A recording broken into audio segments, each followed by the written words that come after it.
जाती हूँ, किसी से कहती हूँ, लेकिन बस कुछ नहीं होता, मेरा कोई इंसाफ मुझे नहीं मिल रहा। आप लोग सोच कर देखिए, जो बेटी अपने मायके से कमजोर परिवार की हो, परिवेश की हो, जिसका घर परिवार गरीब हो, वह लोग खुद इसको लेकर कहां कहां दौड़ पाए।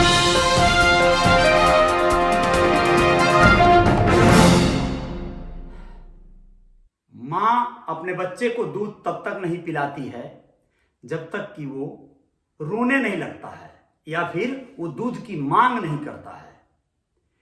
आप अपनी आवाज को जब तक उठाएंगे नहीं, जब तक आप समाज के बीच में रखेंगे नहीं, अपनी समस्याओं को बताएंगे नहीं, तब तक शायद ये समाज या समाज का कोई ऐसा तबका जो आपकी समस्याओं का समाधान कर सकता है, उसके कानों तक नहीं पहुंचेगी बात और आपको शायद न्याय नहीं मिल पाएगा। लेकिन आज हम एक ऐसी महिला के न्याय के लिए बात करेंगे। आप लोगों से सच बताना चाहता हूं कि आज पहली बार ऐसा हो रहा है जो लाइव में मैं एक ऐसी रिपोर्ट पेश करने जा रहा हूं जिसको बहुत पहले करना चाहिए था, लेकिन मेरा दुर्भाग्य कहूंगा या जो भी कहिए, उन लोगों का सौभाग्य कहूंगा जो लोग लापरवाह हैं, जो लोग गैर जिम्मेदार हैं। उन लोगों ने अब तक इतनी बड़ी बात को कैसे जो है इतना लंबा गैप दे दिया, अब तक क्यों नहीं न्याय मिल पाया किरण को। नमस्कार, मैं अजय साहनी स्टार हूं और रियल रिपोर्टर न्यूज आपका पेज है। आप सभी का स्वागत है रियल रिपोर्टर न्यूज स्टार वाले यूट्यूब चैनल पर। और इस वीडियो को आप लोगों से विनम्रता पूर्वक निवेदन करता हूं, आप लोगों को वहां तक पहुंचाना है जहां से सही मायने में इस महिला को न्याय मिल सके।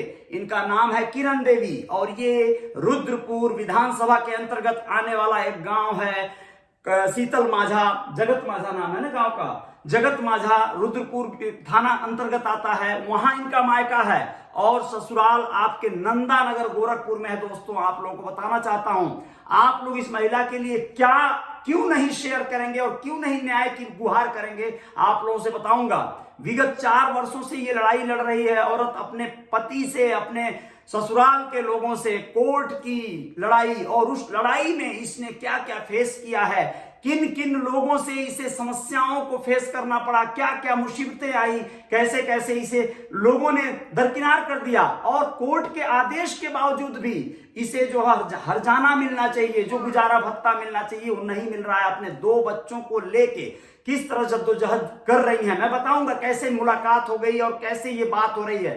किरण, आप कितना दिन हो गया आपके शादी को? शादी को 15 साल हो गए। 15 साल हो गए। कितने बच्चे हैं आपके? 3 बच्चे हैं।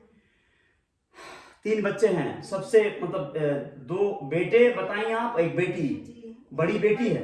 बड़ी बेटी मेरे साथ, छोटा बेटा है और अच्छा। बड़े बेटे को मेरे हस्बैंड के पास है। अच्छा, आपके हस्बैंड का नाम क्या है? शेषनाथ है। कहाँ का रहने वाला है वो? नंदानगर। वो उसके पिता का नाम? स्वर्गीय ओम प्रकाश। शेषनाथ की पत्नी है ये। और आप लोगों को बताना चाहूंगा, नंदा नगर गोरखपुर में आता है, नंदा नगर चौकी है, वहां पे इनका मामला भी जिन्होंने पेश किया था। वहां पे एक मैडम थी जो पुलिस वाली थी, अब उनका शायद ट्रांसफर हो गया है या वो नहीं है, दूसरे लोग जो है कार्य प्रभार जो है लिए हुए हैं, उनसे इनकी मुलाकात नहीं हुई है। लेकिन आप लोगों को स्पष्ट बताना चाहता हूं दोस्तों कि यह 4 सालों से देवरिया में क्यों चल रहा है मामला, क्या मैटर हुआ? देवरिया में मेरा मायका है, पड़ता है। अच्छा, तो वहीं पे 4 साल से मतलब चल रहा है। मैं आप लोगों को बताना चाहूंगा विगत 4 वर्षों से। अब देखिए, एक बात मैं स्पष्ट कर देना चाहता हूं, ये महिला हरिजन जाति से आती हैं, SC ST के तहत आती हैं, तो अब तक इनका मामला लटका हुआ है। यही सत्य है, मैं स्पष्ट बोलना चाहता हूं, ये सच्चाई है। कारण जान लीजिए, अभी तक ये अगर कोई बाबा जी, योगी जी अगर मेरी आवाज सुन रहे हो तो विनम्रता पूर्वक आपसे मैं कहता हूं, अगर ये कोई ब्राह्मण परिवार की लड़की होती, कोई क्षत्रिय परिवार की बेटी होती, तो अब तक इसे न्याय मिल गया होता। लेकिन नहीं मिला तो उसके पीछे का कारण यह है कि इसकी छोटी जाति का होना, और ये सबसे बड़ा कारण बन जाता है। न्याय क्या चाहिए इसे? कोई बहुत महल अटारी और ऐसी चीजें नहीं चाहिए। इसके साथ जो हुआ है उसके अगेंस्ट कहीं ना कहीं जो इसने दावा किया है, जो इसने गुजारा भत्ता का मांग किया है, वो मांग क्यों नहीं पूरी हो पा रही है? कोर्ट में बता रही थी कि इसके पति या इसके ससुराल की तरफ से कोई जाता ही नहीं है। देवरिया कचहरी में इसका मामला चल रहा है, लगातार तारीख पे तारीख पड़ रही है और ये हर तारीख पे जाती है, ऐसे बैरंग वापस चली आती है। इतना ही नहीं, इसे कितनी समस्याएं फेस करनी होती होंगी। यहाँ पर अधिकारियों के कार्यालयों का चक्कर काट रही है ये, और कुछ भी नहीं हो रहा है। योगी बाबा के दरबार में नहीं गई थी क्या? सब सब जगह गए हैं, डीएम के पास गए हैं, एसएसपी के पास गए हैं, थाना पे गए हैं, यहाँ पे कैंट चौकी पे गए हैं, सब जगह। तो मतलब एक बार थोड़ी ना, कई बार दौड़ चुकी हूँ, लेकिन कोई इंसाफ नहीं मुझे मिल रहा। क्या कहते हैं पुलिस वाले आपको?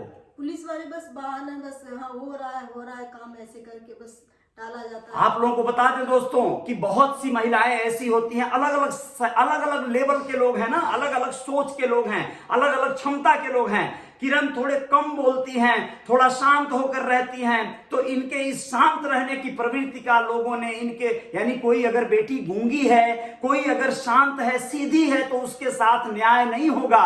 ये कोई तेज तर्रार महिला हो जो अपने लिए लड़ सके, चप्पल निकाल के किसी को पीट सके, या फिर अपने आत्मदाह करने लगे, तो फिर उसके लिए न्याय होगा। ये फिर अभी आत्मदाह कर लेंगी तो इनके लिए सारी मीडिया आ जाएगी। आप लोगों को बता दें, कोई मीडिया कवरेज नहीं है इनका, कोई कुछ भी नहीं इनकी बात को रखने वाला है। लोग कहते हैं कि तुम बदल तो नहीं जाओगी, तुम जो है, तुम्हारी बात अगर रखवाया जाए तो मीडिया, यानी मैं अगर अपने आप को मीडिया नहीं कह सकता, मैं तो सिर्फ आप सबका शुभचिंतक और ऐसे लोगों के लिए न्याय की गुहार करने वाला एक मामूली सा, एक आम आदमी कह सकता हूं अपने आप को। लेकिन ये सोच कर देखिए कि क्या ऐसे लोगों की आवाज शासन प्रशासन तक, न्यायपालिका के गलियारों तक नहीं जानी चाहिए क्या? ऐसे लोगों को न्याय नहीं मिलना चाहिए क्या? जो लोग अपने अधिकार के लिए अपने बच्चों की, क्या करती हो तुम यहाँ, कैसे जीवन चल रहा है तुम्हारा? झाड़ू पोछा करती हूँ घरों में, बच्चों को किसी तरह पढ़ा लिखा रही हूँ। सुन रहे हैं आप लोग, झाड़ू पोछा करती है ये औरत। यार भाई, अपने 2 बच्चों को, अपनी बेटी और अपने कोर्ट कचहरी में भूखे प्यासे बच्चों को लेके रहना पड़ता है। मतलब हालात बद से बदतर हो गए हैं। इसका हालत ये है कि ये झाड़ू पोछा करके, काम करके लोगों के घरों में या किसी कार्यालय में, मैं अभी आपको बताऊं, मेरी मुलाकात भी इसी तहत हो गई। मैंने जब इनकी कहानी सुनी तो मुझसे रहा नहीं गया, मुझे ये बताने बगैर कि इसके साथ क्या घट रही है घटना। विश्वास कीजिए आप लोग कि ये बहुत बड़ी दुखद घटना है। इस घटना पे आपको जो आपको कोर्ट से आदेश हुआ है वो क्या हुआ है? कोर्ट से आदेश, खर्चा हो गया है, 2 साल हो गए हैं खर्चे के आदेश हुए, लेकिन कोई आता ही नहीं है। दूसरे तीसरे आते हैं सब, कोई धमकी देगा कि कहाँ रहती हो, तुमको। पुलिस वाले क्या कहते हैं? आपके ससुराल में जाते हैं सब तो क्या, क्यों नहीं कहते हैं कि वो मिल ही नहीं रहा है बस। और कुर्की का भी आया था, कह रहे उसके नाम से नहीं है, रिपोर्ट लगा के भेज दे रहे हैं लोग। कुर्की का आदेश आ गया है, फिर भी उसके घर की कुर्की नहीं हो रही है, मतलब उसके नाम से प्रॉपर्टी नहीं है, ऐसा बता रहे हैं ऐसा बता रहे हैं। और वो मिल नहीं रहा है, फरार है।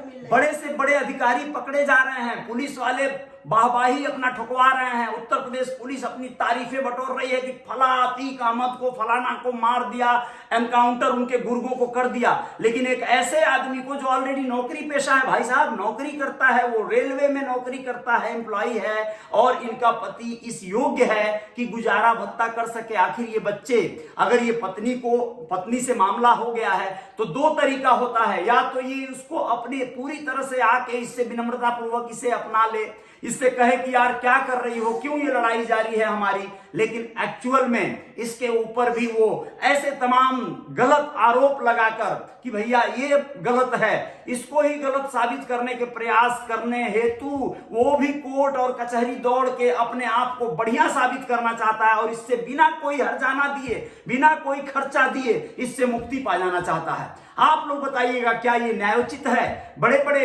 बहुत सारे लोगों ने अपनी पत्नियों को छोड़ दिया, आमिर खान, ऐसे सैफ अली खान, तमाम नाम है ना, लेकिन क्या ये लोग अपनी पत्नियों को ऐसे रोड पे संघर्ष करने के लिए छोड़ दिए?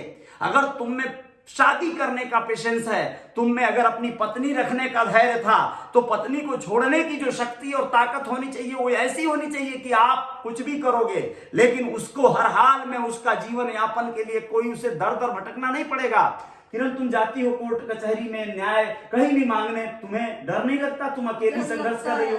डर बहुत लगता है, बहुत लोग बहुत कुछ कहते हैं, कोर्ट कचहरी में भी कहते हैं, रास्ते में भी। मैं तो एकदम तंग आ गई हूँ, हार गई हूँ, मैं क्या करूँ? मैं यही होता है कि बच्चों को लेके ही खत्म हो जाऊं।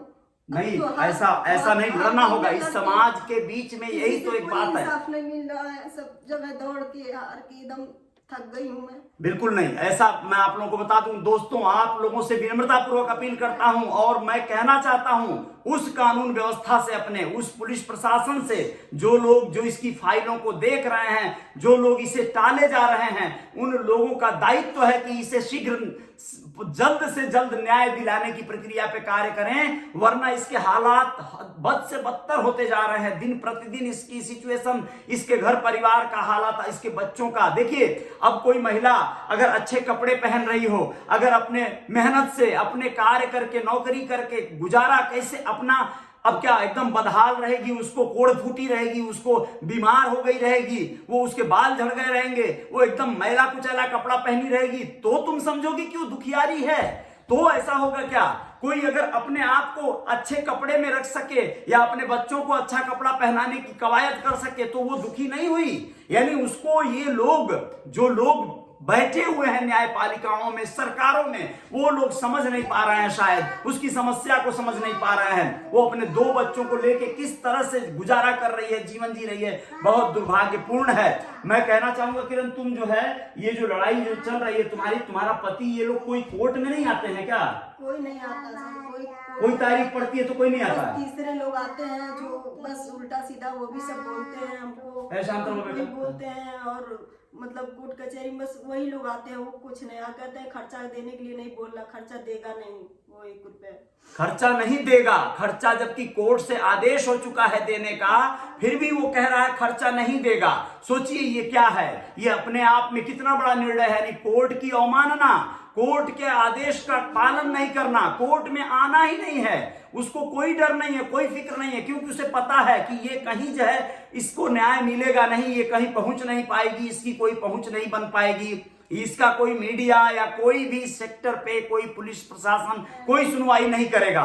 इस तरह का माइंडसेट बन गया है उन लोगों का, इसलिए वो लोग निश्चिंत होकर कोर्ट में जाते ही नहीं है। और कोर्ट भी हमारा महान है। बताइए, इतना दुर्भाग्यपूर्ण है कि कोर्ट अपने बेइज्जती को लगातार बर्दाश्त कर रहा है, वो लोग नहीं जा रहे हैं, फिर भी उसको कोई फर्क नहीं पड़ रहा है, और ये बार बार जाती है कोर्ट में, अपनी तारीख लेकर चली आती है। मतलब इसके हालत मतलब ऐसे हो गए हैं कि ये जो कुछ कमाती है, अगर कुछ अपने काम करके, अपने मेहनत मजदूरी से, अपने झाड़ू पोछा बर्तन मांज के लोगों के, तो उसमें का आधा पैसा ये इसी तरह कोर्ट कचहरी में खर्च कर रही है। मतलब वकील लोग हैं, हो सकता है वो लोग इसको सहयोग कर रहे हैं, कुछ हो सकता है चार्जेस, इसके जो फीस हैं वो लोग बोल रहे हैं कि भाई ठीक है अभी थोड़ा सा दे दो, चाहे बाद में दे देना, इस तरह की सहूलियतें दे रहे हों। लेकिन क्या ये सहूलियतें हर जगह मिल रही होंगी? तुम पुलिस वालों के पास जाती हो, क्या कहते हैं पुलिस वाले? पुलिस वाले क्या कहेंगे सर, कुछ नहीं कहते हैं, कहते हैं हम अपना आपका काम कर रहे हैं, बस ऐसे कर। योगी बाबा के दरबार में गई थी तो क्या हुआ? वहाँ पे भी गए, कागज दिए, योगी बाबा के हाथ में दिए, बोले कि मैं परेशान हूँ बहुत, बच्चों को लेके मैं दिन रात मेहनत करती हूँ, झाड़ू पोछा करती हूँ, मैं कर रही हूँ, 4 साल से लड़ाई लड़ रही हूँ, मुझे कोई इंसाफ नहीं मिल रहा कोर्ट से, बाबा से, चाहे योगी से, चाहे किसी से, कहीं से कोई नहीं, पुलिस वालों से भी कोई। बहुत दुर्भाग्य है, बहुत दुखद पहलू है ये, इतना बड़ा दुखद पहलू है कि अगर यही बाबा के दरबार में जाने वाली तमाम ऐसी महिलाओं को न्याय मिल गया, उनको यथोचित न्याय, जो मैं कहता हूं कोई ऐसी प्रणाली न हो, प्रक्रिया न हो जिससे किसी का हनन हो, अगर वो परिवार, इसके ससुराल के लोग, अगर वो लोग सही हैं अपनी जगह पे, तो भैया ठीक है, उन्हीं को न्याय मिल जाए, लेकिन न्याय तो मिले, कुछ तो हो। लेकिन इस पर कोई अमल नहीं हो रहा, सिर्फ टालने के सिवा। यह महिला जाकर योगी बाबा के हाथों में अपना पत्रक दी थी, अपनी समस्याएं लिखित रूप में, लेकिन उस पर भी कोई कार्रवाई नहीं हुई। पुलिस अपने मौज में है, पुलिस अपना कार्य कर रही है। पुलिस, अगर दूसरे लोग इसको मदद करेंगे कभी, तो फिर इसको उनको ही दूसरे तरीके से जो है देखा जाएगा। ये अकेले विचरण करने को, अकेले अपने न्याय, अपनी लड़ाई के लिए परेशान होने को विवश है, मजबूर है। अब आप लोग इसके साथ क्या करेंगे और क्या न्याय दिलवाने की कवायद करेंगे, आप लोगों पर निर्भर है। लेकिन ये जान लीजिएगा कि ये हालत किसी की भी हो सकती है, किसी के घर की बहन, बेटी, बहू, कुछ भी इस तरह के स्थिति में आ सकती है। मैं उस परिवार से भी इस वीडियो के माध्यम से कहना चाहता हूं दोस्तों कि हर हाल में आप अगर ये वीडियो देख रहे हो किसी एंगल से, तो देखो तुमने कितने श्रृंगार से, कितने अरमानों से, शायद इसके माता पिता ने कितने शिद्दत से विवाह किया होगा अपनी बेटी का, कि हमारी बेटी एक अच्छे घर में जा रही है, एक नौकरी पेशा घर में जा रही है, एक ऐसे लड़के से शादी हो रही है जिसका जो सर्विस में है, हमारी बेटी राज करेगी। राज करने का आज ये सिला मिला है कि ये आज दर दर भटक रही है, आज ये इस तरह का मतलब अपने किसी के घर में झाड़ू पोछा बर्तन करने के लिए विवश है, ये जिंदगी जीने के लिए इसके माँ बाप ने इसकी शादी किया था। आप सोचिए कितना बड़ा दुर्भाग्य, कितना बड़ा जो है मतलब आज इसके साथ ये हालात आए हैं। इस हालात से कैसे निपटे? अगर इसे हर्जाना मिल जाए, इसे जो भी गुजारा भत्ता मिल जाए, तो ये शायद अपने परिवार, अपने घर बच्चों का देखभाल कर लेगी, उन्हें पालन पोषण कर लेगी। आज सोच कर देखिए, ये अगर वहां से तलाक भी ले ले, पूरी तरह से छोड़ दे कि भैया मुझे नहीं चाहिए तुमसे कोई मतलब है, कहीं और शादी विवाह शायद इसके माता पिता कराने के लिए कोई अगर प्रयास भी कर लें, तो इन बच्चों का क्या होगा? इन बच्चों, जो बच्चे इसके साथ के बगैर नहीं रह सकते, ये छोटे छोटे बच्चे, तो उनको ये कहां लेकर जाएगी? और जो लेकर गई तो क्या वो लोग इसे स्वीकार करेंगे जो दूसरा रिश्ता नाता होगा? मतलब इसके जीवन में कई मोड़ पर कई तरह के पशुपेश हैं दोस्तों, कई तरह की परेशानियां हैं। इस परेशानियों से ये कैसे निपटे, कैसे पार पाए, आप लोग जरूर सजेस्ट करिएगा।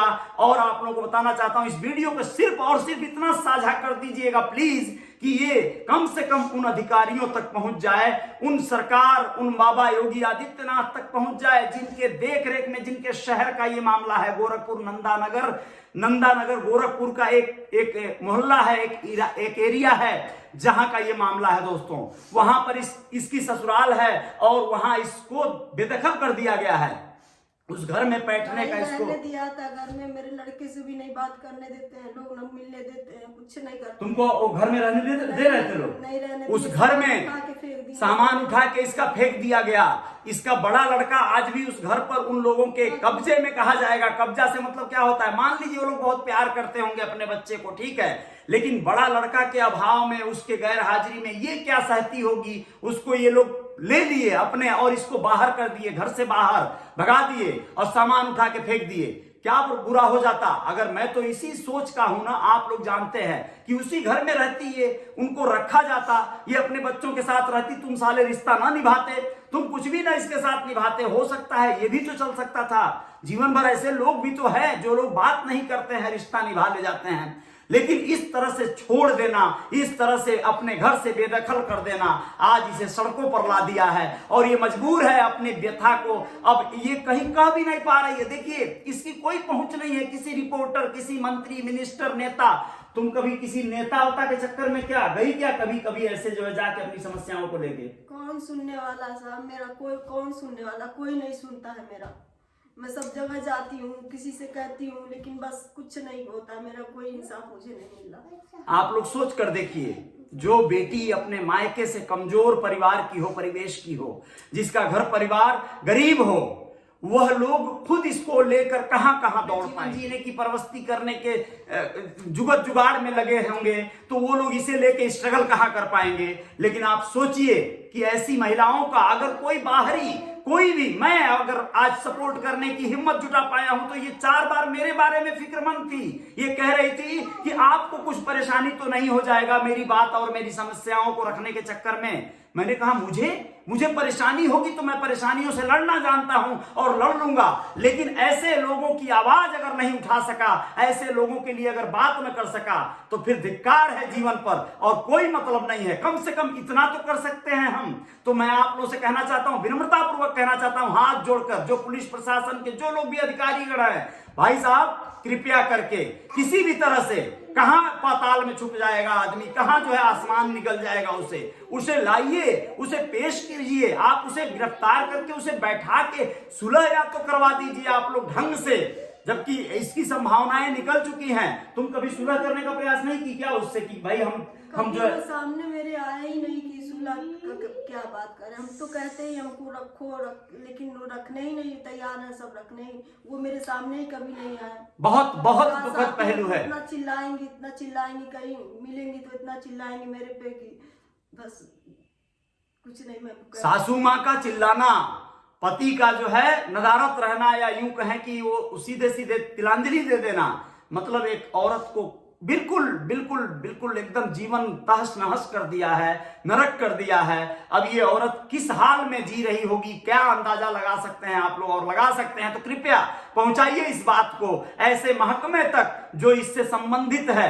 बहुत जरूरी है ऐसे महिलाओं को न्याय दिलाना। अगर आज नहीं तो कल क्या हो सकता है। लेकिन ये आवाज सोचिए, अगर ऐसी महिलाएं जो किरण की तरह हैं और ये अपनी आवाज अगर नहीं कहीं रख सकती हैं, संकोच करती हैं, तो इनकी कौन सुनेगा भाई। और हम आप भी अगर कंजूसी कर गए, हम आप भी इनकी आवाज को वहां तक नहीं पहुंचाने का सोचे, तो ऐसे तो दम तोड़ देंगी ना ये औरतें, ये घुट घुट के मर जाएंगी। और ऐसी ही औरतों की कहानियां रोज अखबारों में छपती हैं, रोज न्यूज में आती हैं कि वो सुसाइड कर ली, वो ये घटना कर ली। ये सुसाइड करे तो कैसे करे, इसके सामने जो पशुपेश है, जो दुविधा है, आप लोग समझ सकते हैं क्या हालात हैं इसके।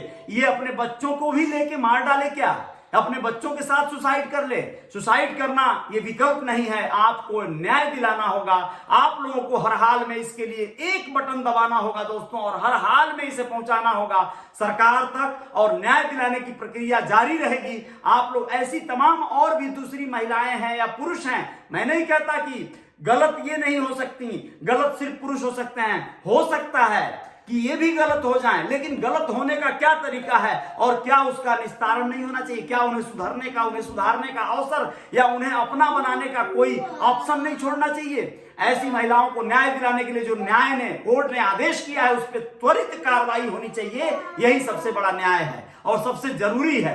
किरण, तुम कुछ कहना चाहोगी सरकार से, योगी आदित्यनाथ बाबा से? योगी से, हर जगह से मुझे यही उम्मीद है कि, आशा है कि मुझे न्याय दिलाया जाए जल्दी से जल्दी। बस मैं अपने बच्चों के साथ थक चुकी है भाई, एकदम बहुत ज्यादा परेशानी हो चुकी है, बहुत ज्यादा, मतलब जीवन एकदम जैसे पटरी से उतर गया है। और आप लोग समझ लीजिए कि किसी भी तरह से हर हाल में बाबा योगी आदित्यनाथ जी, विनम्रता पूर्वक निवेदन है कि आप इस पर तुरंत अपने जो भी संबंधित अधिकारी हैं उनको कृपया अवगत कराएं कि ऐसे महिलाओं को जरा बहुत ज्यादा ध्यान दिया जाए, और हो सके तो त्वरित जो है इस पर इनका जो है निस्तारण किया जाए मामलात का। कोर्ट में हस्तक्षेप की बात नहीं कर रहा हूं, लेकिन कोर्ट ने जो आदेश किया है उस आदेश पे तो अमल हो जावे। चलिए ठीक है, धन्यवाद आप सभी का। आशा करता हूं, विश्वास करता हूं कि आप लोग बातों को शेयर करेंगे, और बहुत जरूरी है कि ऐसे लोगों की बातों को पहुंचाया जाए। जय जयकार जारी रहेगी और फिर बातें करेंगे और बताएंगे आप लोगों को कि क्या सफलता मिली, क्या अधिकारियों ने इसकी सुनी, क्या इसे कुछ न्याय मिला, ये जरूर आप लोगों को अवगत कराएंगे। रियल रिपोर्टर न्यूज का क्या असर पड़ा जरूर बताना चाहेंगे। बस बाकी आप लोग, बस आप लोगों के हाथों में है, जो आप लोग करेंगे। धन्यवाद आपका, शुक्रिया।